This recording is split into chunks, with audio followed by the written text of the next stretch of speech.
시청자 여러분, 그동안에도 주 안에서 평안하셨습니까? 여러분 가정과 여러분 심령 속에 하나님 우리 아버지와 우리 주 예수 그리스도로부터 은혜와 평강이 넘치시기를 원합니다. 오늘도 우리에게 축복된 말씀을 또 주셨습니다.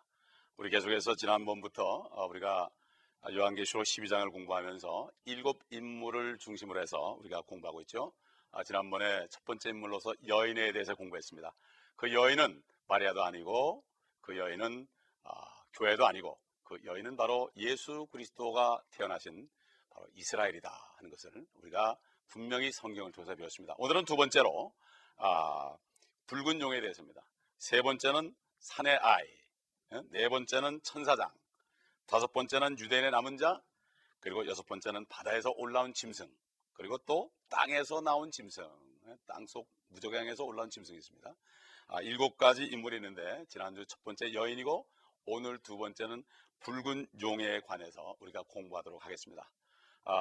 우리 먼저 본문 요한계시록 12장 3절을 우리가 함께 읽고 우리가 말씀을 계속해서 상고하도록 하겠습니다. 12장 3절, 하늘에 또 다른 이적이 나타났으니 보라, 커다란 붉은 용 한 마리가 있는데 7머리와 10뿔이 있더라. 10뿔이 있고 그 머리들 위에는 7 왕관이 있더라. 참, 여러분 상상만 해봐도 참 징그러운 그런 존재 아니겠습니까? 붉은 용. 붉은 색깔은 항상 피를 상징하죠. 피를 상징합니다. 공산주의 색깔이 바로 피 색깔인 빨간 색깔 아니겠습니까? 요즘에 보면은 모든 매스컴에 나오는 영화들 보면 피로 물들어 있고 사람들은 피가 나는 것을 좋아하고 서로 죽이고 죽이는 것을 좋아하는 시대가 되었습니다. 왜 이럴까? 우리가 한번 오늘은 이 용의 정체를 드러내도록 하겠습니다. 용은 바로 우리의 원수 마귀라고 요한계시록 12장 9절에 분명히 옛뱀 사탄이라고도 하고 마귀라고도 하는 큰 용이 내어 쫓겠다. 자, 그 용이 마귀가 이제 이 땅으로 내어 쫓깁니다. 지금은 공중에 있습니다. 환란 때 되면 땅으로 내어 쫓깁니다. 우리가 이 용의 정체를 잘 보아야 되겠습니다. 그러나 사탄은 자기의 정체를 숨기고 빛의 천사, 광명의 천사로 아주 아름답게 포장합니다. 옛날 바리새인들처럼 점잖은 모습으로 포장합니다. 그렇기 때문에 절대로 우리는 영적으로 분별을 가져야만, 하나님의 말씀이 있어야만 그들을 우리가 바로 볼 수 있습니다. 예수 그리스도 하나님의 종들이 있는 것처럼 사탄의 종들이 있다고 사도 바울은 분명히 증거했기 때문에 겉으로 봐서는 알 수가 없습니다.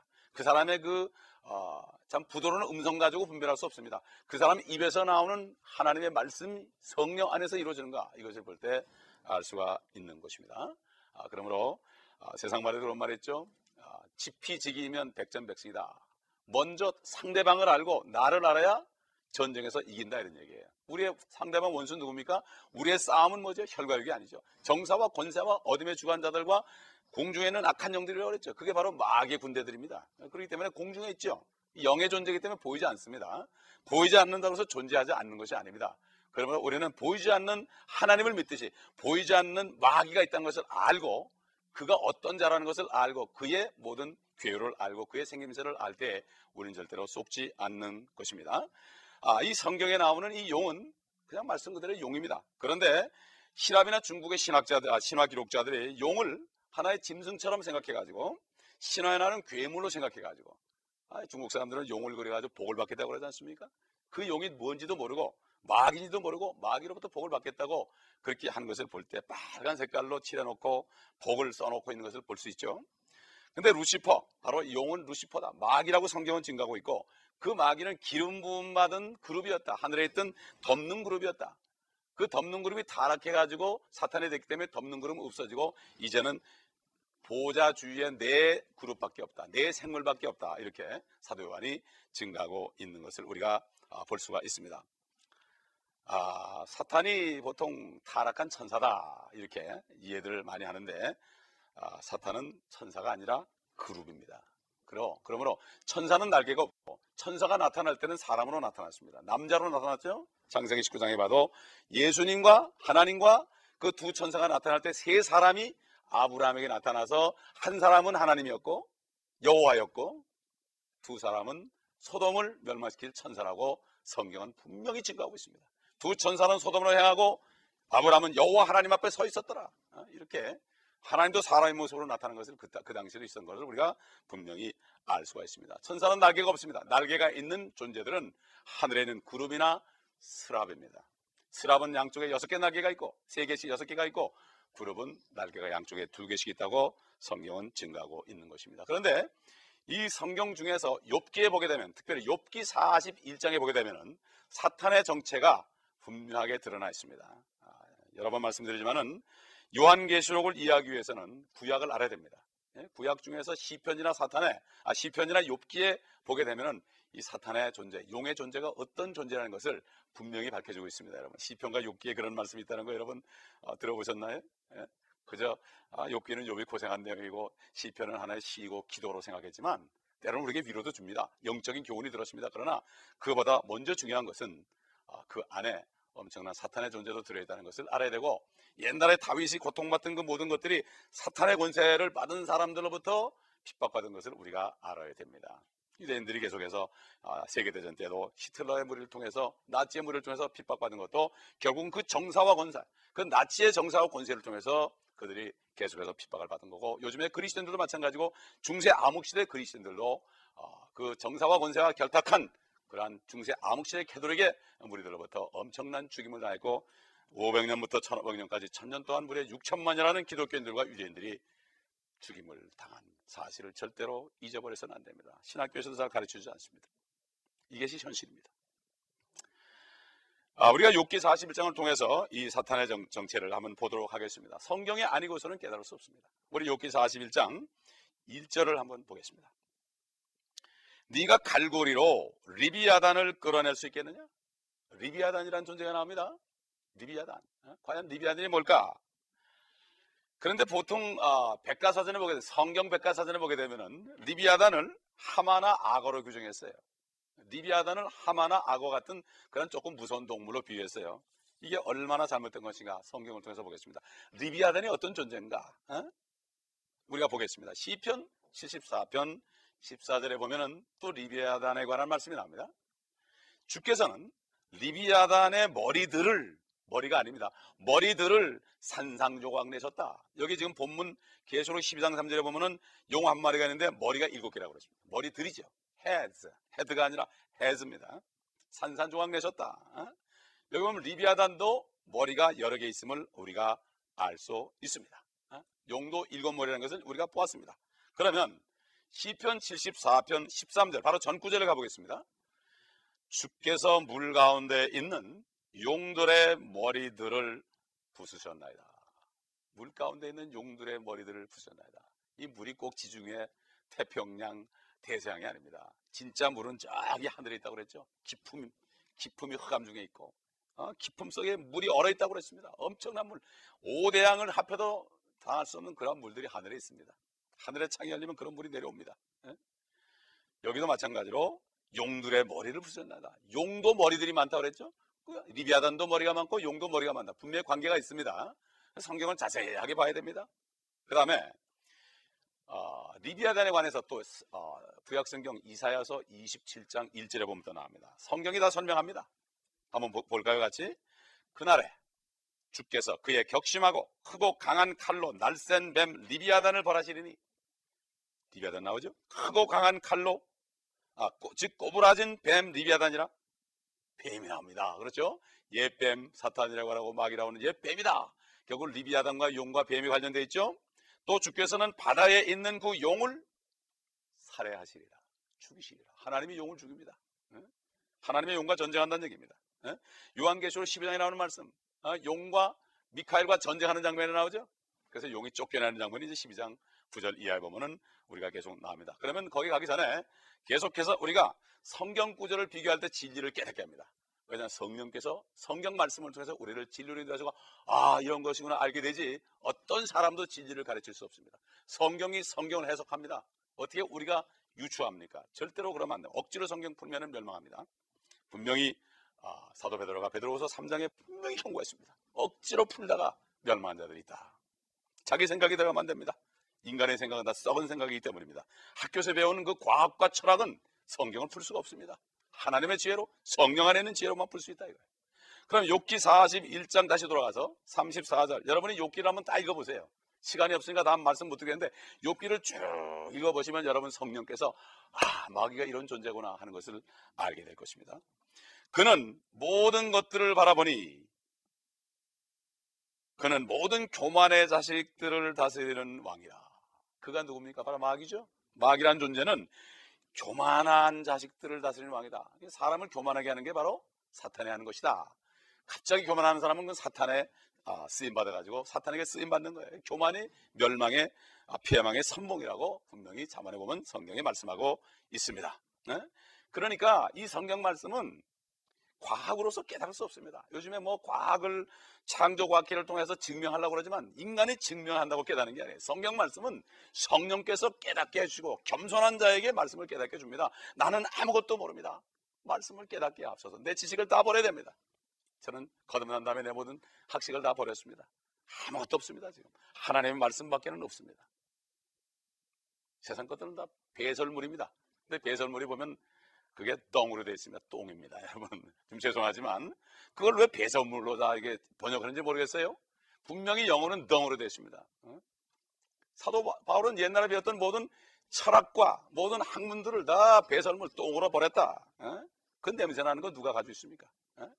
그렇기 때문에 그거 가지고 주장하고 과학적을 주장하고 입증하는 사람들은 구체적인 사람의 말로 아무리 설득을 시켜봐야 안 됩니다. 하나님의 말씀 자체가 능력이 되고 성령의 기름 부음 받을 때 말씀을 깨달을 수 있습니다. 그러므로 예수 그리스도가 하나님이 당신의 죄를 위해 죽으셨습니다 할 때 사람들이 변화받는 거죠. 아무리 설명해 보세요. 안 됩니다. 교회 나가면 구원 받습니다. 교회 가면 축복 받습니다. 교회 가면 좋습니다. 안 됩니다. 예수 그리스도가 당신의 죄 때문에 죽으셨습니다. 당신은 죄인입니다.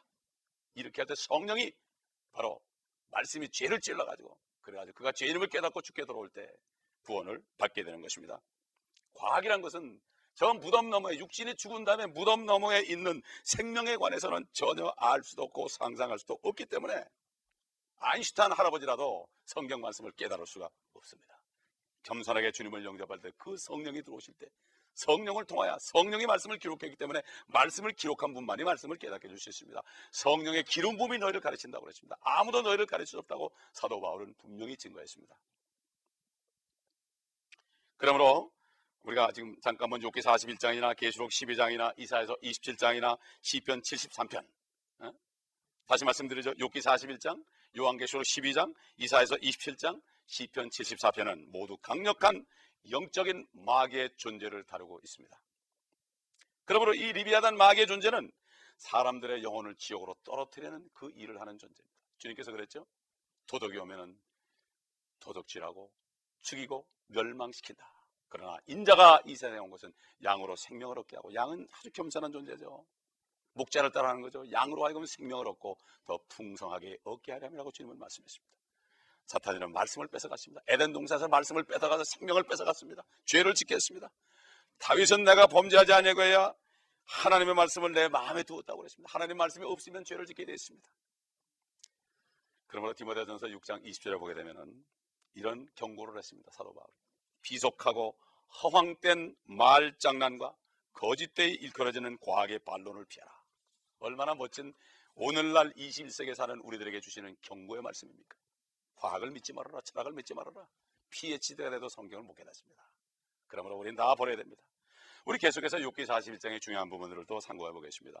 욥기 41장 9절로 10절 볼까요? 보라, 그에 대한 소망이 헛되니 사람이 그를 보기만 하여도 기가 찔리지 않겠느냐? 아무리 사나워도 감히 그를 격동시킬 자가 없으니 누가 내 앞에 설 수 있겠느냐? 엄청난 존재입니다. 마귀는 천사보다도 높은 그룹이었던 존재입니다. 하나님의 보호자를 덮었던 그룹이기 때문에 엄청난 존재입니다. 하나님의 다음으로 능력 있는 존재입니다. 욥의 가정을 다 멸망시키고 자녀들 다 죽이고 짐승들을 다 그냥 하루아침에 죽이고 욥의 몸에 욕창까지 내게 했던 그 사탄이라는 것을 절대로 잊어버려서는 안 됩니다. 한국 사람들이 이걸 모르니까 용꿈 꾸면 축복받는다고 그래요. 예? 이게 다 무식한 소치예요. 예? 사탄 앞에 설 자가 아무도 없습니다. 하물며 하나님 앞에 우리가 어떻게 서겠습니까?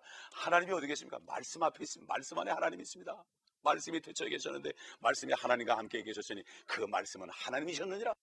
그 말씀이 여목 1장 14절에 육신이 되어 우리 가운데 거하시니 우리가 그 영광을 보니 아버지의 독생자의 영광으로 은혜와 진리가 충만하더라. 하나님이 어디 계십니까? 지금 말씀 안에 계십니다. 이 말씀만 열으면 가장 두려워 떠는 사람, 이게 하나님을 본 사람이, 이런 사람이. 예? 말씀을 읽으면서 수면제로 읽는 사람이 아니라 말씀을 보면 무릎 꿇으면서 하나님 나를 깨닫게 해주옵소서. 이런 자에게 하나님이 깨달음을 주십니다. 그러므로 우리는 사탄도 무서운 존재인데 하나님이 얼마나 무서운 존재. 그러므로 자문에 말씀하시기를 하나님을 두려워하는 것이 바로 지혜의 시작이라고 그랬습니다. 하나님을 무시하는 사람은 얼마나 만용적인 사람이요 무지한 사람인지 모릅니다. 우리 욥기 41장 19절로 21절 볼까요? 어떤 말씀 있나? 그의 입에서는, 리비아단, 그 용의 입이죠, 마귀의 입이죠, 타는 등불들이 나오며 불똥이 튀는도다. 그의 콧구멍에서는 연기가 나오니 마치 끓는 솥이나 가마솥에서 나는 것 같도다. 그의 숨결로 숯불을 피우며 화염이 그의 입에서 나오는도다. 어떤 그리스도인들은 그래요. 아, 목사님 담배 피지 말란 말이 성경에 어디 있나요? 술 먹지 말란 말이 어디 있나요? 성경은 안 읽어보니까 모르죠. 자문에 보면은 술은 보지도 말고 마시지도 말라고 그랬습니다. 분명히 나옵니다. 그 다음에 이 말씀을 찾아보고 싶으면 자문을 한번 전부 읽어보시기 바랍니다. 그리고 지금 이 본문 욥기 41장 19절 21절 보면은 바로 이 용이란 존재, 그 연기를 품으며 불을 품으며, 이게 뭡니까? 바로 사람들이 담배를 탁 들이마실 때 그 불이 탁 피면서 그 불똥은 말이죠, 비행기를 타도 합니다. 그렇기 때문에 군인들이 전쟁할 때는 절대로 금연하게 돼 있죠. 그 연기를 허파수까지 깊이 들었다가 콧구멍으로 쫙 내밉니다. 예? 저도 옛날에 주님을 만나기 전에 그런 짓을 해봤습니다. 많이. 바로 이것이 바로 사탄이 하는 걸 모방내는 겁니다. 이게 얼마나 가증한 거. 이거 안다면 여러분 담배 피우시겠습니까? 저는 거듭난 다음에 모르고 피다가 나중에 깨닫고서 끊어버렸습니다. 20몇 년 동안 피던 담배를 저는 끊었어요. 여기 지금 욥기 41장에 나오는 말씀, 이거는 담배에 대한 최초의 언급이 하나님의 말씀이에요. 예? 그러므로 숯불을 피운다는 말, 코로 연기를 내뿜다는 이 용이 그런 존재다. 예? 옛날 보면 그 토템 신앙들 보면 그 담배를 피고서 말이죠, 큰 파이프를 가지고 담배를 피면서 춤을 추면서 큰 흰 아버지를 숭배하는 이런 토속 그 마귀를 섬기는 종교가 있었습니다. 예? 예, 그렇기 때문에 하나님께서는 여러분이 지옥 가지 않는 한 천국 가시는 분들은 담배를 다 끊기를 원하십니다. 얼마나 기가 막힌 얘기입니까? 담배를 피울 때 나는 마귀의 흉내를 내는 것이라는 것을 우리가 여기서 보게 되어 있습니다. 연기도 바로 지옥과 관련되죠. 불도 지옥과 관련되어 있죠. 연기와 불, 바로 사탄은 지옥의 권세를 가지고 있습니다. 요한계시록 14장 11절 보게 되면 그 고통의 연기가 영원무궁토록 올라가리라. 지옥에서 영원무궁토록 고통의 연기가 올라갑니다. 이게 얼마나 처절한 겁니까? 연기와 불은 바로 사탄과 관련이 있습니다. 바로 담배가 바로 인간들에게 그것을 흉내내도록 하는 것이 바로 최초의 그 원천인 것입니다. 욥기 41장 다시 돌아가서 33절을 볼까요? 땅 위에는 그같이 생긴 것이 없나니 그는 두려움 없이 지음을 받았도다.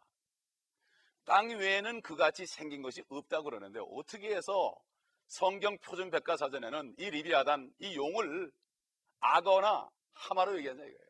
있을 수 없는 얘기예요. 예? 하마도 겁먹습니다. 악어도 겁먹습니다. 예? 그러나 사탄은 겁먹지 않습니다. 이 괴물은 두려움을 모릅니다. 지혜가 없습니다. 두려움을 모릅니다. 주를 두려움이 지혜라고 그랬죠. 그래서 모든 교만한 자의 왕을 다루는 이 존재로서 온 땅을 지배하고 이 땅의 모든 것인 세상 신, 고린도후서 4장 4절에 그 세상 신인 그의 손에 모든 것이 이 땅이 지금 주어져 가지고 통치하고 있습니다. 그는 하나님도 두려워하지 않고 어떤 다른 사람도 두려워하지 않습니다. 그가 하나님의 아들에게 가서 그랬죠. 네가 하나님의 아들이라면 그랬어요. 얼마나 교만한 존재입니까? 겁내지 않습니다. 그는 무례한 존재입니다. 그러므로 사탄형이 들어있는 사람들은 무례하게 행합니다. 사람들을 막 함부로 대합니다. 겸손하지 않습니다. 바로 예수 그리스도를 영접한 사람은 하나님의 영이 있지만 영접하지 않은 분들은 미안하게도 사탄의 영이 들어있기 때문에 결국 따라갈 수밖에 없습니다. 사탄은 사망의 권세를 가지기 때문에 사탄과 함께 지옥으로 갈 수밖에 없습니다. 이거는 누구나 다 그렇게 태어났습니다. 그렇기 때문에 하나님이 세상을 이처럼 사랑하사 독생자를 주셔서 그를 믿는 자는 멸망치 않고 영원한 생명을 얻게 합니다. 그를 믿기만 하면 되는데 나중에 심판할 때 어때요? 네가 믿지 않았기 때문에 네가 지옥으로 간다. 믿었으면 될 텐데 얼마나 쉽습니까? 돈이 듭니까? 시간이 듭니까? 내 마음만 들이면 됩니다. 마음으로 믿어 의뢰고 입으로 시인하여 구원받는다고 그랬습니다. 사탄이 욥의 믿음에 대해서 하나님이 말하니까 욥이 까닭없이 하나님을 경외하리까? 이렇게 참소했던 자라. 하늘에서 우리를 참소합니다. 지금 우리를 시험합니다. 때로는. 그러나 하나님이 우리를 붙잡아 주십니다. 욥기 41장 27절 29절 보면 그는 철을 지푸라기 같이 노술 썩은 나무같이 여기는도다. 화살도 그를 도망치게 할 수 없으며 던진 돌들도 그에게는 구루터기 같도다. 창산들도 구루터기처럼 여겨지니 그가 투창의 흔들림을 비우는도다. 사람의 힘으로는 잡을 수 없습니다. 영적인 존재입니다. 악어나 하마는 잡을 수 있습니다. 동물원에 가둬놓고 있습니다. 구경합니다. 어떻게 성경 백과사전에 이 리비아단, 이 용이 하마나 악어라고 그럽니까? 우리 개혁성경에도 악어로 되어 있습니다. 리비아단입니다. 리비아단. 이 묘사의 주인공은 사탄입니다. 마틴 루터는 이 리비아단, 이 용이, 욥기 41장에는 리비아단 용이 사탄이라는 것을 믿었던 유일한 사람인지도 모릅니다. 중세. 그래서 그는 찬송가를 지었습니다. 이렇게 지었습니다. 그러나 여전히 우리의 오랜 적은 우리에게 화를 입히려고 노린다네. 그의 힘과 권세는 막강하여 잔혹한 증오로 무장했다네. 땅에서 그를 비길 자는 없도다. 이런 찬송시를 만들었습니다. 마틴 루터가. 그래서 욥기 41장은 사탄의 현재 모습을 상세하게 묘사한 것이니 여러분 다 기도하시면서 읽어보시기 바랍니다. 그는 7머리와 늘어진 부분들을 가졌고 불과 연기로 숨쉬는 꼬이고 감겨있는 뱀 같은 바다 괴물입니다. 이 괴물이 이제 앞으로 환난 때 땅으로 내어 쫓기니 이 땅이 어떻게 되겠습니까? 하늘과 땅에 있는 자들은 기뻐하라. 그러나 땅과 바다는 화 있을진저. 그 원수 마귀가 때가 넘지 얼마 남지 않으면 분을 내 너에게 내려갔습니다. 이것이 바로 적그리스도에 들어가가지고 적그리스도가 이 마귀의 화신이 돼가지고 하나님의 화신이 바로 예수님인 것처럼 적그리스도가 마귀의 화신이 돼가지고 이 땅을 통치하면서 유대인들을 또 잔악하게 박해하고 믿는 사람들을 박해하는 것입니다. 이 모습은 사람들에게 믿어지지 않는 모습입니다. 많은 설교자들도 이 말을 하기를 원치 않습니다. 마귀나 죄나 지옥이란 말을 하지 원치 않습니다. 이것이 바로 사탄이가 원하는 거예요. 사탄이가 원하는 최고의 목적은 사탄이가 없다고 말하게 하는 것입니다. 사탄을 말하는 것은 좀 교양이 없다고 믿게 하는 것입니다. 그러나 우리는 적을 알고 그 원수만큼은 절대로 우리가 사랑해서는 안 됩니다. 사탄만큼 우리는 미워하고 대적하라고 하나님의 말씀은 우리에게 말씀하고 있습니다. 아마 우리가 그 존재를 지금 볼 수 있다면 우리 옆에 우리를 유혹하고 우리를 지약으로 끌고 오게 해서 우리를 꼬이는 그 마귀를 우리가 볼 수만 있다면 우리는 아마 기절할 것입니다. 우리가 볼 수 없기 때문에 마찬가지입니다. 하나님이 우리 앞에 나타날 때 우리 안에 계시는 것을 우리가 볼 수 있다면 우리는 벌벌 떨므로 말 한마디도 못할 것입니다. 그러나 우리가 볼 수 없기 때문에 이렇게 우리는 사는 것입니다. 여러분, 보이지 않는 하나님을 믿으시겠습니까? 보이지 않는 사탄을 믿으겠습니까? 예수 그리스도를 영접할 때 여러분 하나님의 자녀가 되고 하나님 편에 서게 되는 것입니다. 여러분, 이 시간이 바로 은혜와 될 날이요 구원의 날입니다. 지금까지 여러분이 사탄과 마귀가 없다고 믿었던 분들, 성경은 하나님의 말씀이요 하나님의 말씀은 그대로 이루어진 겁니다. 어떤 과학자나 철학자도 이것을 알 수가 없습니다. 그러므로 자연인은 하나님의 일을 알지 못한다고 그랬습니다. 왜 그렇습니까? 모든 사람이 죄인으로 태어났기 때문에 이미 양심이 다 썩어버렸기 때문에 그렇습니다. 예수 그리스도를 영접할 때 그 하나님의 피가 양심을 씻어줘서 새로 영이 거듭나게 할 때 하나님의 나라를 볼 수 있습니다. 내가 진실로 내게 이르노니 사람이 거듭나지 않으면 하나님의 나라를 볼 수 없습니다. 사람이 물과 성령으로 나지 않으면 하나님의 나라에 들어갈 수 없다고 분명히 성경은 기록하고 있습니다. 여러분, 이 말씀을 기억하시면서 예수 그리스도를 영접함으로 성령으로 거듭나시는 여러분 되시고, 거듭나신 분들은 이 말씀을 상고함으로 말씀이 꽉 마음에 차 있어서 범죄하지 않고 의의 삶을 삶으로 주님 만날 때 칭찬받는 여러분 되시기를 바랍니다. 기도하시겠습니다. 하나님 아버지 감사합니다. 오늘 말씀을 통해 우리의 원수 마귀의 모든 존재들을 가르쳐주신 것을 감사합니다. 아버지 하나님, 하나님의 말씀 밖에는 우리가 어찌 이것을 알 수 있겠습니까? 아버지, 이제 아직까지 주 예수 그리스도를 영접하지 않은 분이 있다면 이 시간에 나의 죄를 위하여 십자가에서 죽으시고 부활하신 예수 그리스도를 영접함으로 구원받는 시간 되게 하여 주시옵소서. 심령으로 주님을 바라보며 주님을 믿을 때 의로워진다 했사오니 심령 전체를 주님 앞에 드림으로 이 시간은 구원받고 구원받은 하나님의 자녀들은 이제는 말씀이 충만하여서, 특별히 요한계시록의 말씀이 충만하여서 아버지 하나님, 더 아버지 하나님 의로운 삶 속에 거룩해지며 많은 사람들을 진리로 인도할 수 있도록 이 말씀을 증거하는 종들이 될 수 있도록 도와주시옵소서. 우리 구주 예수 그리스도의 이름으로 감사하며 기도드리나이다.